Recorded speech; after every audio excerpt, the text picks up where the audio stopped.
Class 10 math प्रश्नावली 3.3। इसमें दो समीकरण होते हैं, उनको सॉल्व करने की विधियाँ दी होती है। तो हमारी तीन विधियाँ होती हैं। पहली होती है प्रतिस्थापन विधि, दूसरी होती है विलोपन, तीसरी होती है वज्र गुणनखंड। तो 3.3 में आपको प्रतिस्थापन विधि से हल करने के लिए बोल रहा है। तो पहला सवाल देखिए, इसमें दो समीकरण दे रखे हैं। क्वेश्चन नंबर 1, इसमें देखिए पहला समीकरण है x प्लस वाई बराबर 14। x प्लस वाई बराबर 14, इसको हमने पहला समीकरण माना। और x माइनस वाई बराबर 4, x माइनस वाई बराबर 4, ये हो गया हमारा समीकरण नंबर 2। एक समीकरण से x का मान निकाल के दूसरे समीकरण में रखोगे तो हमें y का मान प्राप्त होगा। तो देखो यहाँ से हम x की वैल्यू निकालते हैं। x का मान क्या आ जाएगा, x बराबर 14, ये प्लस का y उधर जाके किसका हो जाएगा, माइनस का y। तो देखो x का मान निकला, इसको हम मान लेते हैं समीकरण नंबर 3। अब समीकरण 3 से x का मान हम समीकरण 2 में रखेंगे। तो समीकरण 2 में रखिए x का मान। समीकरण यहाँ लिखेंगे ऐसे, x का मान समीकरण 2 में रखने पर। अब समीकरण 2 क्या था, देखो x माइनस वाई बराबर 4, ये समीकरण 2 था। x का मान क्या है, 14 minus Y, 14 minus Y, X की जगह हमने 14 माइनस वाई लिखा। और ये y हमारा पहले से था बराबर 4। ठीक, तो अब देखिए माइनस वाई हो गया माइनस के 2y 4, ये 14 प्लस से इधर आके हो गया माइनस का 14, माइनस के 2y बराबर 4 माइनस 40 कितना हो जाएगा, बड़े का निशान लगाते हैं, बड़े में से छोटे को घटा देते हैं, माइनस से माइनस कैंसिल, y बराबर 10/2। तो यहाँ से हमें y का मान कितना प्राप्त हुआ, 5। अब y का मान हम किसी भी समीकरण में रख दें, 1 में, 2 में, 3 में, उससे हमें x का मान मिल जाएगा। तो हम किस में रखें,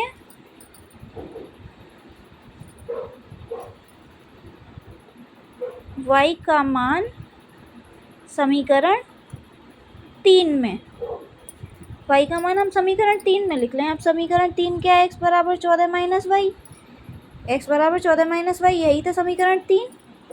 तो इसमें y का मान, y की जगह हम लिख लेंगे 5। तो देखो x का मान क्या आया, 14 में से 5 गए 9। ठीक, तो हमारे x और y के दोनों के मान प्राप्त हुए हमें इस तरीके से। ये होती है प्रतिस्थापन विधि। अब इसका सेकंड वाला करते हैं। सेकंड वाले में क्या है, s माइनस टी बराबर 3, s माइनस टी बराबर 3, ये समीकरण 1 मान लेते हैं इसको। और दूसरा है s/3 plus s/3 plus t/2 बराबर 6, इसको हम मान लेते हैं समीकरण नंबर 2। अब देखिए हमें ये दो समीकरण मिले। अब हमें पहले इसको एक समीकरण बनाना पड़ेगा। तो देखो इसको बनाने के लिए क्या करेंगे, 3 और 2 का एलसीएम 6 आएगा, 3 का इसमें मल्टीप्लाई किया 2 बार जाएगा, 2 का इसमें करेंगे 2s, 2 का 3 में इसमें करेंगे 3 बार जाएगा तो 3t। ठीक, बराबर 6।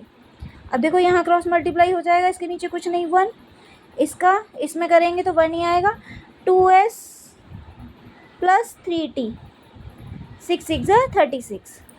तो ये आया हमारा समीकरण 3। इसको हम समीकरण 3 नाम दे देते हैं। समीकरण 1 2 दे रखे हैं, 2 से हमने 3 बनाया। अब देखो यहाँ से हम s का मान निकालेंगे, s बराबर 3, ये t माइनस का इधर आके इसका हो जाएगा प्लस का। तो ये हमारा s का मान है, इसको हम मान सकते हैं समीकरण 4। समीकरण 4 से s का मान हम किस में रखेंगे, समीकरण 3 में। s का मान समीकरण 3 में रखने पर एस का मान समीकरण 3 में रखेंगे। समीकरण 3 क्या है, 2s + 3t = 36। एस का मान यहाँ से कितना आया, 3 + t 2 अंडर ब्रैकेट एस का मान कितना है, 3 + t + 3t बराबर 36। ठीक, 2 का इस पूरे ब्रैकेट में मल्टीप्लाई हो जाएगा, 2 3 = 6, 2 का t में करेंगे 2t + 3t 36।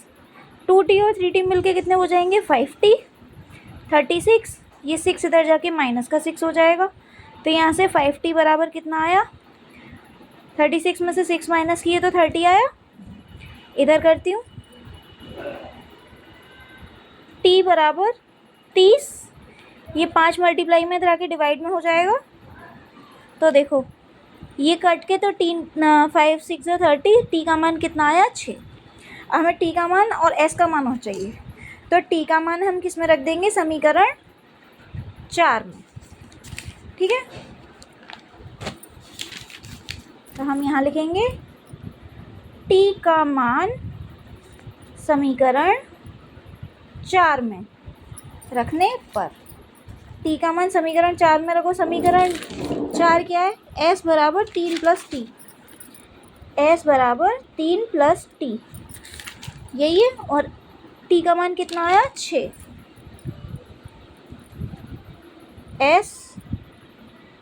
t का मान आया था 6, तो यहाँ से हमें s का मान कितना प्राप्त हुआ, 6 और 3 9। s और t के मान आराम से आ गए, कोई दिक्कत नहीं। अब हम आते हैं क्वेश्चन नंबर थर्ड पे। थर्ड वाला देखिए, थर्ड वाला क्या है, इसमें भी दो समीकरण दे रखे हैं। 3x - y = 3। नोट करते हैं थर्ड वाला क्वेश्चन क्या है, 3x - y = 3। ये समीकरण 1 मान लेंगे इसको। समीकरण 2 क्या है, 9x - 3y = 9। ठीक,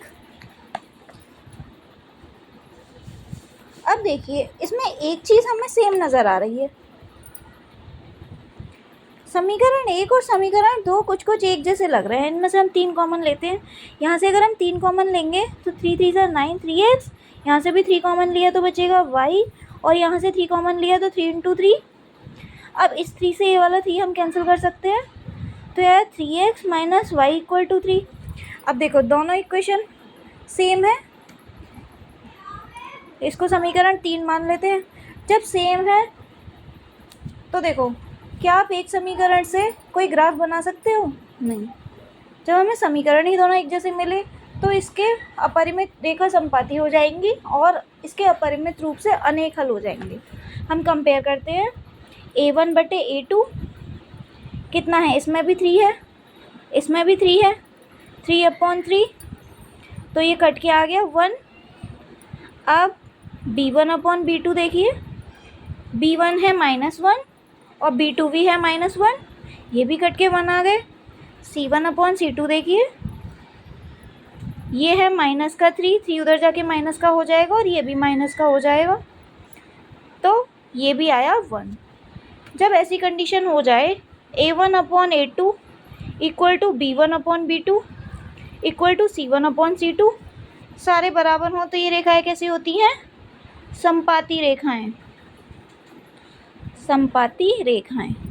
और इसका कोई एक हल नहीं होगा, इसके अपरिमित रूप से अनेक हल होंगे, अपरिमित रूप से अनेक हल। समझ आया, क्वेश्चन नंबर 3 समझ आया। अब क्वेश्चन नंबर 4 देखिए, क्वेश्चन नंबर 4। क्वेश्चन नंबर 4 में क्या है, इसमें भी दो इक्वेशन दे रखी है।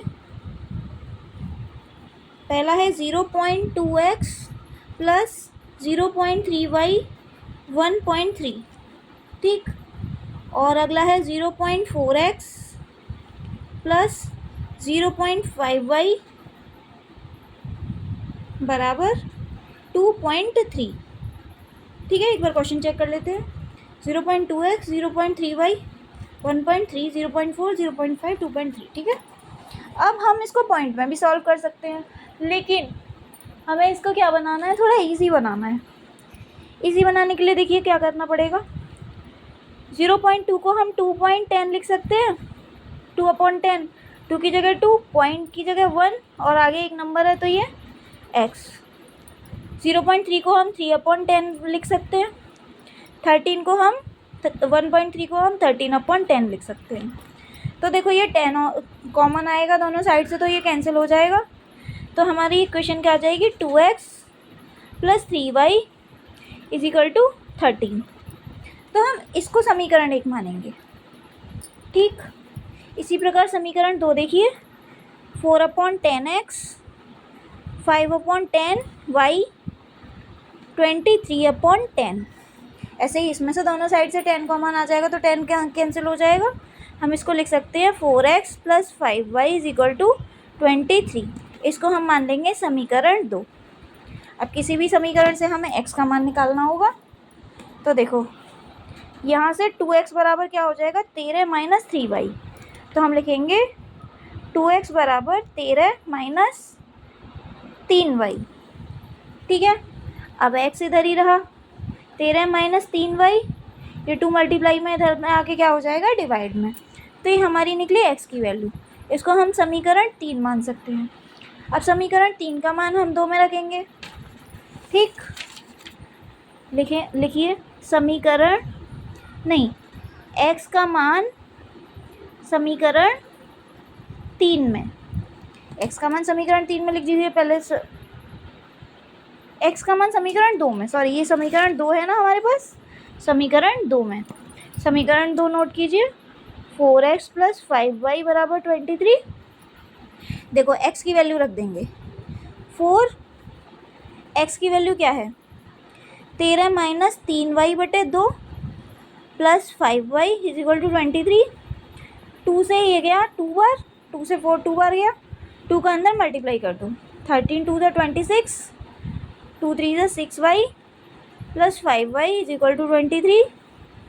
अब देखो माइनस के 6y और प्लस के 5y हो जाएंगे माइनस के y। ठीक है, अब 23, 26 प्लस का उधर आके किसका हो जाएगा, माइनस का, -y -3, माइनस से माइनस गया तो y की वैल्यू यहाँ कितनी आई, 3।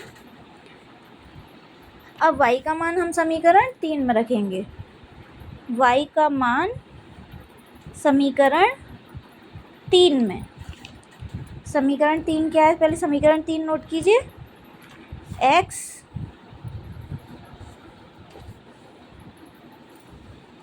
x बराबर 13 - 3y/2।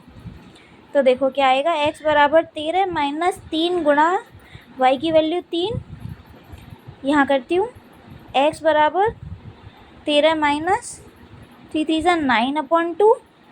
तो यह आया 4/2। तो यहाँ से x की वैल्यू क्या आई, इससे कट गया 2। x और y के मान हमें प्राप्त हो गए, यही है इसके आंसर। समझ आया? अब हम चलते हैं क्वेश्चन नंबर 5 की तरफ। क्वेश्चन नंबर 5 क्या है, क्वेश्चन नंबर 5 देखिए, 5 देखिए, √2x + √3y = 0। इसको समीकरण 1 मानते हैं। अगला है √3x - √8y = 0। इसको समीकरण 2 मानते हैं। अब देखिए यहाँ से मान निकालते हैं हम, तो क्या निकलेगा, x की वैल्यू कैसे निकालेंगे, √2x बराबर ये माइनस का हो जाएगा, इधर प्लस का है तो इधर आके माइनस का हो जाएगा, माइनस के √3y, x = माइनस के √3/2y। ठीक है, √2 यहाँ से मल्टीप्लाई से डिवाइड में चला गया, तो हाँ ये क्या निकला, x का मान। अब x का मान हम किस में रखेंगे, समीकरण 2 में। x का मान समीकरण 2 में रखने पर समीकरण 2 नोट कीजिए। √3x minus √8y is equal to 0। तो देखो यहाँ से x का मान √3 ऑलरेडी है इंटू माइनस के √3/2y माइनस √8y बराबर 0। x की जगह हमने ये लिखा। अब देखो जब √3 और √3 का मल्टीप्लाई करेंगे तो 3 आ जाएगा, ठीक। 3y और इधर ये माइनस का उधर आके प्लस में हो जाएगा √8y। ये 2 इधर मल्टीप्लाई में था तो उधर आके डिवाइड में था ना, इधर आके इसमें हो जाएगा मल्टीप्लाई में √2 माइनस के 3y is equal to 8 2 16 √16y। तो यहाँ से y का मान कितना निकलेगा? कुछ गड़बड़ लग रही है भाई।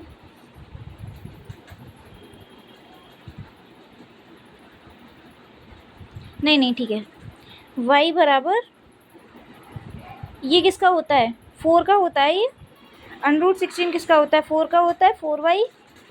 और ये माइनस का 3 उधर आके किसका हो जाएगा?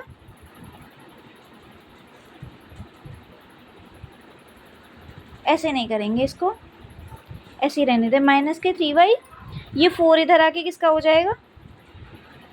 16 किसका होता है? √16 किसका होता है? 4 का होता है ना। तो ये हो जाएगा माइनस के 4y बराबर 0।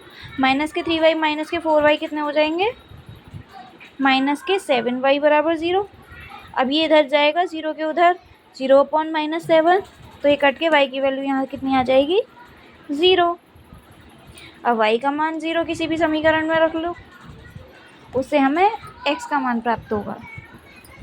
तो y का मान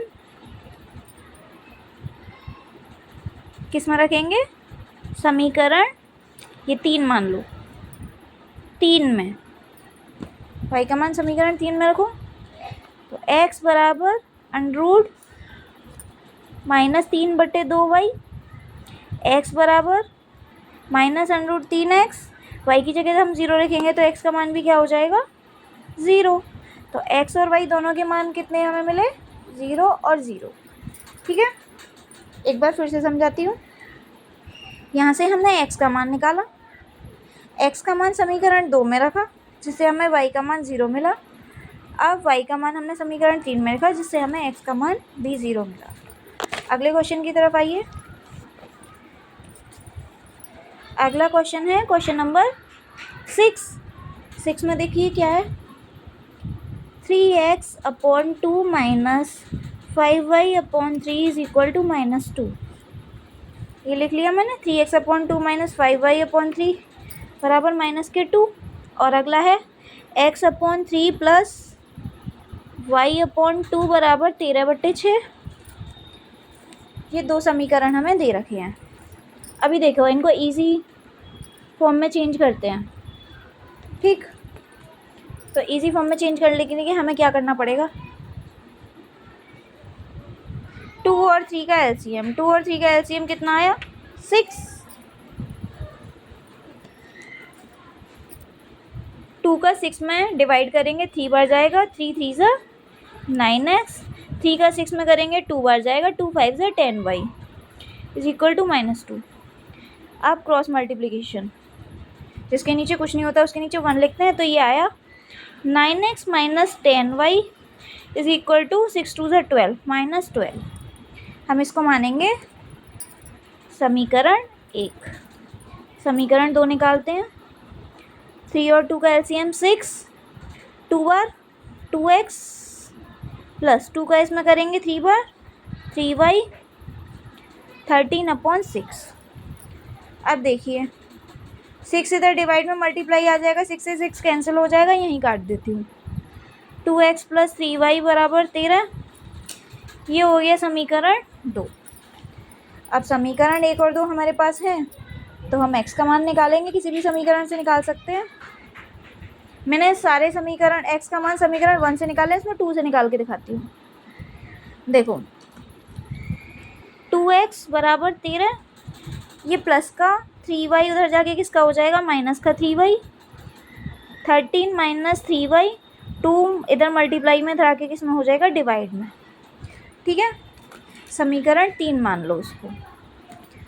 अब यहाँ लिखेंगे x का मान समीकरण 1 में रख दो, 2 से निकाला है तो 1 में रखना पड़ेगा ना। तो ये आया 9 और x की जगह क्या आया, 13 माइनस 3y बटे 2, 13 माइनस 3y बटे 2 minus 10y is equal to minus 12, ये आया। अब देखो 2 से कुछ नहीं कटेगा, मल्टीप्लाई कर दो, 13 निम्मा 117 माइनस 9 तिया 27y बटे में 2 है माइनस 10y बराबर 12। ठीक, अब देखो इस जिसके नीचे कुछ नहीं होता उसके नीचे 1 मानते हैं, एलसीएम लो, 2 और 1 का एलसीएम आया 2, 2 का इसमें 1 बार जाएगा, 117 माइनस यही बचेगा, इसका इसमें करेंगे तो 2 बार जाएगा, तो 2 10 20y माइनस 12। अब देखिए 117 माइनस के 27y और माइनस के 20y कितना हो जाएगा, 47y। ठीक है, और ये 2 का इसमें मल्टीप्लाई हो जाएगा तो यहाँ हो जाएगा 12 2 24 माइनस के 47y माइनस के 24, और ये प्लस का 117 इधर आके किसका हो जाएगा, माइनस का 117।